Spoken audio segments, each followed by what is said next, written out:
লাভ ready আসবে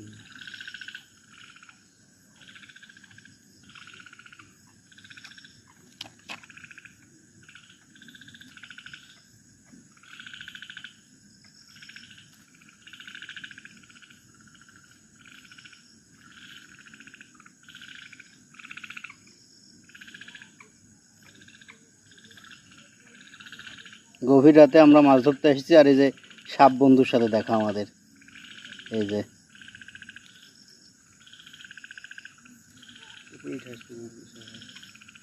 মাছ ধরেছে, মাছ ধরেছে, খাওয়া হয়েছে।